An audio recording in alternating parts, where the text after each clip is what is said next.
Hello, everybody. Damn, Slamola. This is Bill. It's that college football guy. Here another video. I got a bunch of craziness going on next to me here, and the guy keeps going in the window,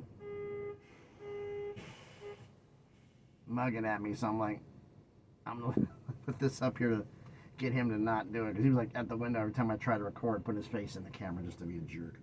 Anyway, saw the title of the video: How did I fix the transfer portal and the rest of college football?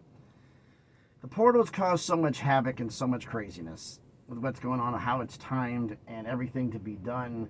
And if you're going to fix one of these things, unfortunately, you're going to have to fix them all. Now, I have had this video in the works for... I was planning on doing it in the off season, but what's happened in schools, especially with Coach Huff at Marshall, now at Southern Miss, that guy wins games for you, wins a conference championship, beats Notre Dame a few years back. He was a coach then, but you still don't want to give him a contract extension because the AD has got issues with him, because the AD can't be professional. But coaches leaving, Marshall having to forfeit not playing a bowl game because there's no money. It's like, oh my God, just so much craziness here going on here. So how do we fix this? Well, like the portal we have right now, the craziness going on right now, it's December 19th through the 28th is the early winter portal, and the spring one is April 16th to 25th. So we got a 20-day window early, and then a 10-day window in spring. Now, the portal's up this way. Remember, early signing day used to be around that time. They moved early signing day for the high school kids from, let me bring it up here, December 4th to December 6th, and actual national signing day is February 5th. And all this stuff has been moved up and everything else, and it creates on there and the coaches and everything else, and it screws everything up. Is there a way to do this? I know what I want to do, but how the hell to implement it, some parts of it, I got no idea. It's going to be requiring, the part with the coaches is going to be the hard part. But what I want to do is realistically, I don't think any of this is happening until revenue sharing kicks in, because when you're revenue sharing with the university, you will be under contract with the university, which means you can't split for the portal. You're under contract. You'd have to buy your way out. I don't know what a percentage would be, 40%, 30%, whatever, of your remaining contract out to compensate them, possibly buy out the full amount in order to leave. If you sign a 4-year NIL revenue sharing agreement. So that poses a different problem now, doesn't it? So it's like, well, and this, when all of that happens, when players are under contracts, I think like the portal will happen is basically, that's what it's going to be. You want to be able to leave anytime you want. You can't be under contract. You can't participate in revenue sharing or sign a 1-year deal. And I would do for the revenue sharing part, for the 1-year deal, you are not allowed to leave. Not allowed to leave the season, regardless of buyout, until your team's last game is played. You're not allowed to leave early. You're not allowed to leave the Seahawks early because on the game as you're going to prepare yourself for free agency. You're not allowed to do that with the Ravens or the Chiefs or the 49ers or the Eagles, the Cowboys, whoever. You're not allowed to do that. You want to be like the NFL? We'll treat you like the NFL. That's what it should be done. I'd actually be contacting people from the NFL Players Association and the league if necessary to get people in who want to do this and get them to follow an NFL model. You want to be like this? We'll do it that way. And solve the problem. Now, here's the other thing. This just happened. There is now a Diego Pavia, former New Mexico State quarterback, now Vanderbilt quarterback, filed a lawsuit to get an injunction saying the fact that junior college shouldn't count as part of college football eligibility. Well, what the hell is it then? It's part of your eligibility. No, it's 2 different systems. Really? That means you go to FCS, you get your stuff reset? I don't think this is going to... He's short-term, he's back. The damn curtain falls down. But long-term, I don't think it's going to happen. I think he's probably going to end up in trouble because he wants to boost his stock up enough where he could possibly get an NFL job. Sorry, Pavia, but I don't think this is going to stick because it totally screws everything up. But the fact is, if this does stick and junior college eligibility doesn't count, it screws over the high school kids because you have a kid who's in junior college who's played 2 years, and you can pick him up and get a fresh 4 with him. What happened in junior college doesn't count. What's that do to the high school kids? What it does is that, first off, this will benefit the G5 and FCS because those kids are going to go to something we're going to go to the, and because of the extending of that as well, 23, 24, 25, 26-year-olds in cases still being in college that can't make it the NFL, this is going to allow the lower levels, FCS and the G5, to get better players. And that will be the breeding ground if they don't want to go junior college. It will boost up the NGCAA. Then they call junior colleges will get boosted up. That's enough. That one is in court right now, so I can't comment on that one fully, but we'll see how that goes. Now, how would I fix all of this? Because you have to fix the transfer portal. You have to fix the high school early signing day. You have to fix opt-outs. You have to fix coaches leaving. You got to fix a lot. So, how would you fix it? Well, how do you get all this? Number one, high school early signing day, you could move it a little bit, but not much. And because of classes, you really can't mess with the portal too much either. So how do you solve this? Well, it's basically, I look at the fact is in order to get all this done, you don't want this happening during the middle of the season. Season starts earlier. Like August 10th earlier. That area, 10th, 12th, somewhere around there. Where the national championship game, FCS does theirs this way, we can do the same thing. National championship game is on January 1st. That's the Natty. The Natty would be a New Year's Day game. The only New Year's Day game. And all the other bowl games would be earlier. But the Natty would be the only game on January 1st, which is going to piss the bowl companies off. But we're going to get this thing to work. This could be the pushback. The money. Like the portal's December 9th through the 28th. It's 20 days. I was changed the portal from December from the 9th to the 28th, the 20 days, from the 5th to the 24th of January. After the national championship is when the portal opens. I would move early signing day from December 4th through the 6th to January 2nd through the 4th. So early signing day happens before the portal, right before the portal. You're going to have to move all the championship games back. Opt-outs. Again, you sign an NIL deal, a revenue sharing deal, you cannot quit and opt out early. That eliminates opt-outs. The only way you could opt out of a game and do that is if you're not participating in revenue sharing or NIL, because you'd be under contract to do so. We got 5 years to figure this out. That's what I would do for that aspect of this. Now, the coaching part. This would be at a conference level where the fact you put in the contract, that a clause in the contract, you may have to pay a little bit more money, that you're not allowed to leave your job until your last game is played. You cannot leave your job until your last game is played, the last game is coached. You cannot leave for a job. You cannot accept a job. You can't interview for a job. Or you could interview, but you can't accept it. You can't accept the job until the day after you've left. And the fact is, that is going to hurt the high school kids, but they're going to know. So part of me was wondering, should I push this back a day? But the problem is like with the coaches, your last game is at the end of the regular season. Your last day is at the end of the regular season.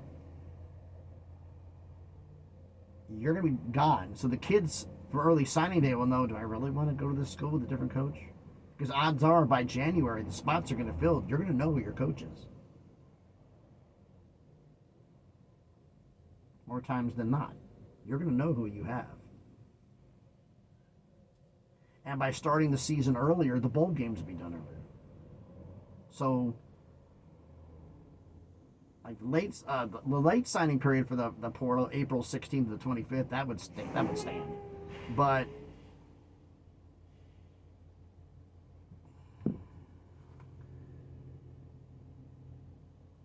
I'm just thinking that this try to get this all fixed. I mean, you have move the portal, the portal from the portal that is December 9th to the 28th, January 5th to the 24th. Early signing day from the 4th to the 6th of December is the 2nd through the 4th of January. National championship games on the 1st. Move the entire season back to August. That sucks. So unless you want to move early signing day and completely eliminate early signing day, the only other option to do this is you're going to move the portal back to like February 1st. The other option, move the portal back to February 1st. That means you'd have to completely eliminate early signing day.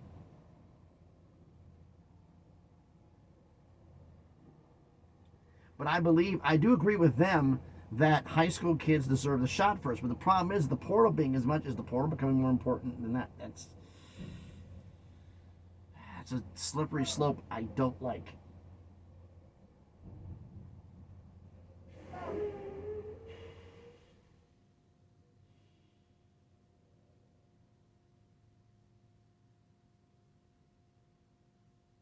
So we will see. Is someone actually waving for me? No, he's not. Just somebody else talking stuff. But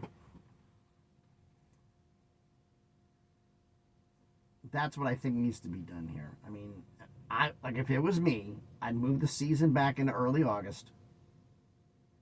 That means the bowl games will get done earlier. That means the natty gets done earlier. Coaches cannot leave for accept a job. I don't know if you want to have it where they're. I mean, I would even have the fact, if I had it my way, you couldn't interview for a damn job until after your last game has been coached and after the natty. I mean, I'd do it that way. I mean, that'd be actually hella crazy, but some of the guys. But the problem is you have to allow for the kids to get signed. So I think it's after they sign their game. You cannot quit during the season. You can't. So, well, I want that big money job. Well, then your big money butt's going to wait. But if it was me, I'd move the season back to August. All the national championship games January 1st. I would move the early signing day for high school kids from the 4th to 6th of December to the 2nd to the 4th of January. The portal, instead of being December 9th to 28th, would be January 5th through the 24th after early signing day. No head coach would be allowed to leave for a job under contract. You have to put this in there. This will be the hard one to do, I think. Allowed to leave for another job without finishing your last game first. And consequently, if you're under contract with a revenue sharing agreement, you can't leave after 1 year. You sign a 4-year deal with the Kansas City Chiefs to be a wide receiver for Pat Mahomes. You don't get to opt out and say, yeah, the 49ers will pay me more money. I want to go over there. No, you're signing a 4-year deal, genius. You're stuck. You want to sign a series of 1-year deals? It's less money. And I think that I would do is I'd institute a cap on 1-year deals. Freshman gets this much, sophomore gets this much, junior gets this much, senior gets this much. Well, I want more money. Sign a longer term deal. I think that's the only way this is going to get fixed, is limiting it. Earlier, portal and early signing day after the national championship. Coaches are not allowed to leave. NIL, if you're on NIL or under revenue sharing, you're not allowed to opt out. You want to be opt out of a game, you cannot participate in revenue sharing or NIL, because that would be a contract for the ones who are not participating in revenue sharing. You wouldn't be able to do it, which would fix the opt-outs. But actually makes the bowl games more watchable. Coaches wouldn't be able to leave. I'll put a synopsis, basically the highlights of the whole thing, as the top comment. I'll pin that on this. It may take me a little bit because I'm in the process of being unloaded. I got to get my next stop. If I have enough time after this thing uploads, I'll put it up and put the top comment in of what I would move for the coaches and everything else, and then you guys can tell me what you think down in the comments. So, a video I was really hoping to wait to do in the off season because it was one of the ones on my long list of stuff to do in the off season, but I decided to do this one now because what happened with some of the universities is pissing me off. This needs to get fixed. I mean, I may do an addendum to this one or something later on, but with now being JUCO going in, that screws that up. If that stands. I mean, you're transitioning from one level to another. Does that mean when you move from Division II to FCS, FBS, you register your eligibility renews? When you're going from FCS to FBS, it renews? Because National Junior College Association, as far as I know, is, I don't know, are they officially, this is the one thing I don't know, and y'all can let me know in the comments. I don't think they're technically part of the NCAA. So they are technically a second system. So let me know what you think about all this down in the comments. So thanks everybody for watching the video. If you haven't done it already, do me the favor, smash the like button, hit the thumbs up. It helps the algorithm, helps the video be seen by more people. Let's everybody know, hey, people like this video. We want to watch it. They like watching it. Let's promote it more. Comment on the video. Start the season early, January 10th, around there, 3 weeks early. Because the national championship game is January 20th. So move everything back 3 weeks. That puts the Natty around the same time. January 1st is the national championship game. Early signing day for high schools, January 2nd through the 4th. The portals, the 5th through the 24th. After the games are played. No head coach is allowed, under contract, you have to work this in, to leave for another job. You probably couldn't have stopped from interviewing, but leave for another job until your last game has been coached. Unless you and the university mutually agree to part ways. Because they may have decided they're going to get rid of you and they just might, that also may result in a lot of coaches getting fired early. So, but we'll see how that goes. And with the junior college decision going on, I don't know about that one. Like I said, the Porter early signing day, coaches, revenue sharing. If you're under contract for revenue sharing, you or NIL, you're not allowed to opt out, and you cannot. And if you're under contract for 4 years, you're staying 4 years. You got to buy out your contract to leave. All that stuff. I missed the video. Let me know what you think about it in the comments. Share the video if you want to. Check out some of the videos I've done if you like them. Hey, subscribe. I really would appreciate it. Trying to get this channel to grow. If you want to follow me on X, the link's going to be in the description. Just posted up earlier. I'm a day late on it, unfortunately. Craziness at work, home. But for the next round of the four first round matchups of your 2024 college football playoff, which is the top 16 in the AP, 116, 8, 9, 4, 13, 5, 12. We're on 6-11 today, which is Alabama traveling to Ohio State. Then it's 3-14 tomorrow, 7-10, 2-15. Those are the last matchups in the first round. Then the winners are going to start playing each other. We already got the first two decided. First two matchups decided. We're going to decide on who the next two are this week. So follow me on X if you want to. The votes, the bold polls on both platforms. Link will be in the description. So thanks everybody for watching.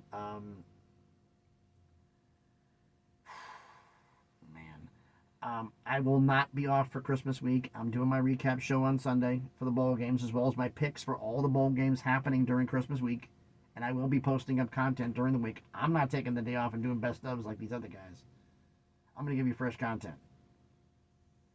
So, thanks everybody for watching. Everybody's having a great Thursday. Man, where'd this week go? Be safe and please be good to each other.